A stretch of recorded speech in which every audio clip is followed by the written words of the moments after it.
Hi everyone and welcome to another video. Today I'm going to show you how to make a cinnamon swirl bread with sourdough. So I guess we're starting at the end with this video because first I'm going to show you the result and then I'm going to walk you through the process. But I'm going to show you how you can make a regular shaped bread that has, I hope, nice cinnamon swirl in it, and also how to do it in a loaf pan.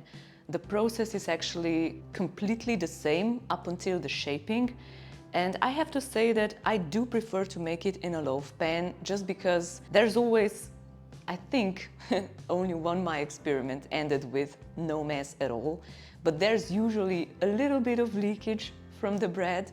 Anyways, the mess is easier to clean if you just make it in a loaf pan that's lined with parchment paper and then you just throw the parchment paper away after you're done. I wish you could smell my kitchen right now. I think cinnamon swirl bread is something that makes your whole house smell divine. And I really hope it's as pretty inside as I think it will be. So let's go check it out.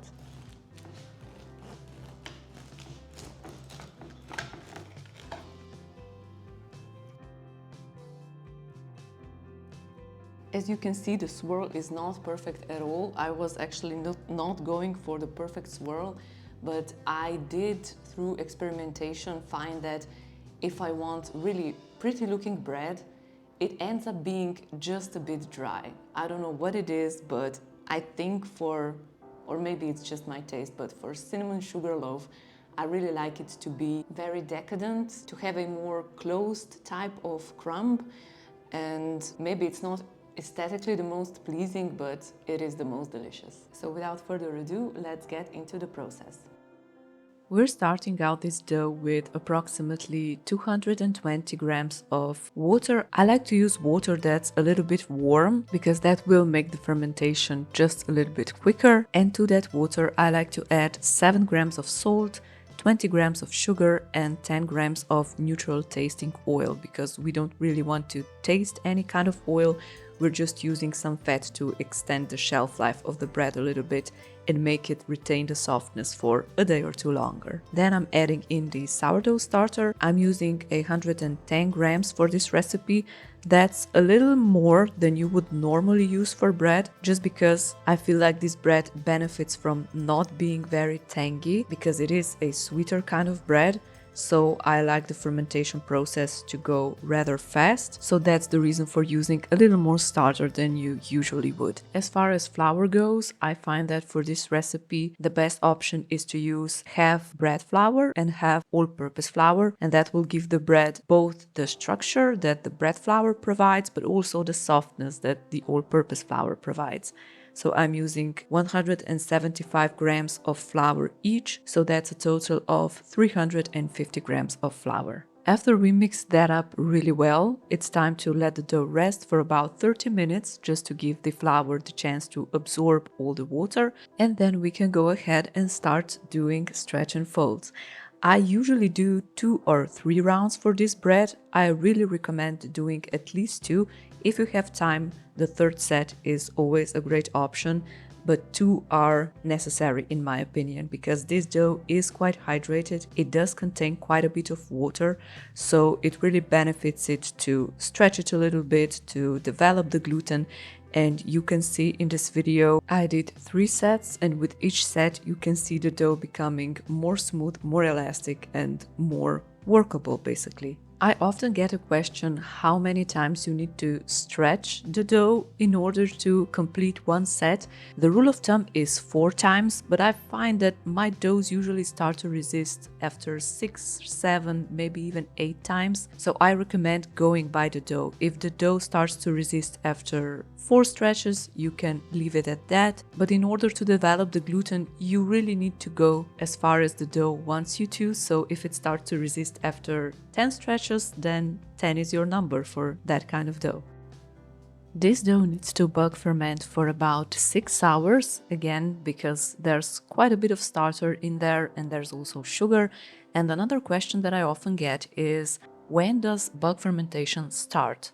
Is it before stretch and folds or after? And it's definitely before. So as soon as you mix the starter into your dough, you can start counting that as a start of bulk fermentation.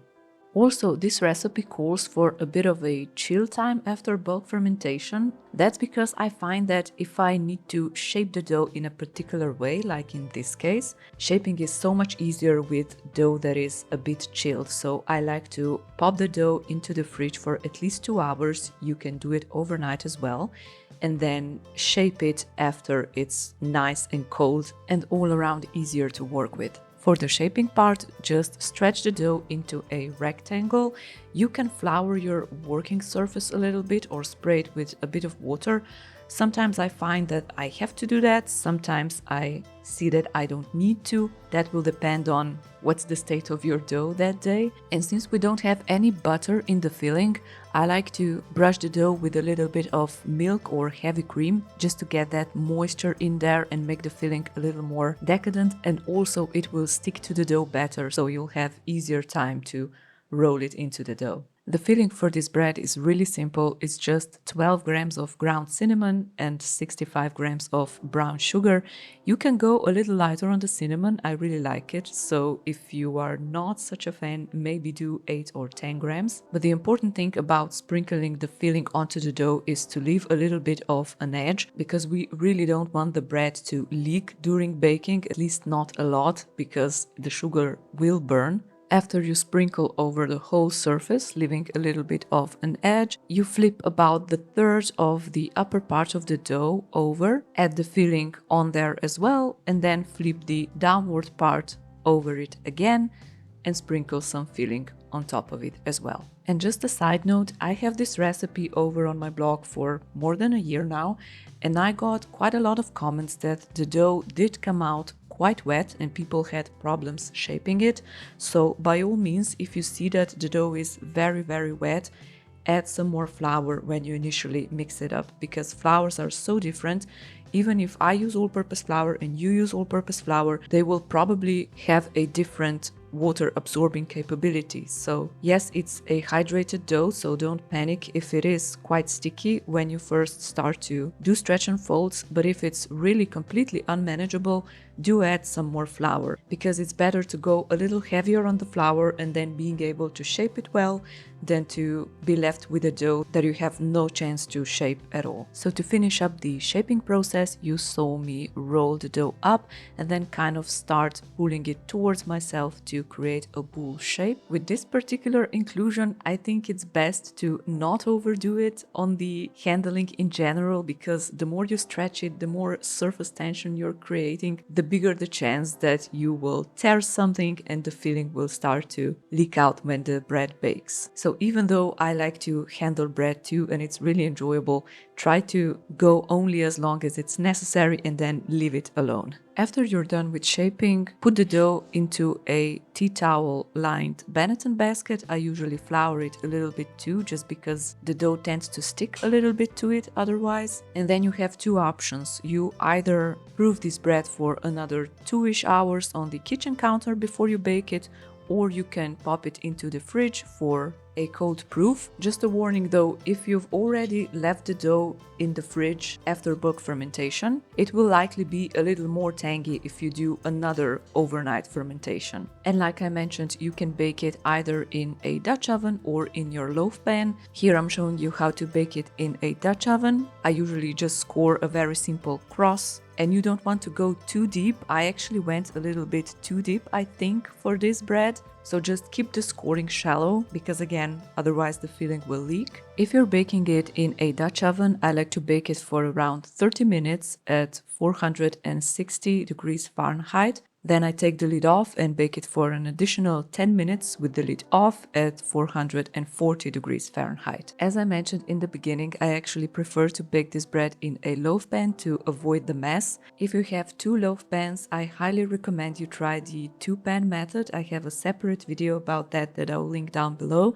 But even if you don't, the process is exactly the same up until the shaping. So you'll end the shaping process with rolling up the dough, and then instead of shaping it into a ball, you will simply put it into a parchment paper lined loaf pan, seam side down. Leave it to do the second rise, and then before baking I still like to do a shallow score just down the middle, and the bake time and temperature are a little bit different as well. So if you're doing the 2-pan method, I would bake it for about 40 minutes covered with another loaf pan at 400 degrees Fahrenheit, and then remove the other pan and continue baking for 10 minutes to get the top to be that nice brown color. But if you're not doing the 2-pan method, I would put a little bit of aluminum foil over the dough when I would start baking. Bake it at 400 degrees Fahrenheit for 40 minutes and then remove the foil and bake for an additional 10 minutes.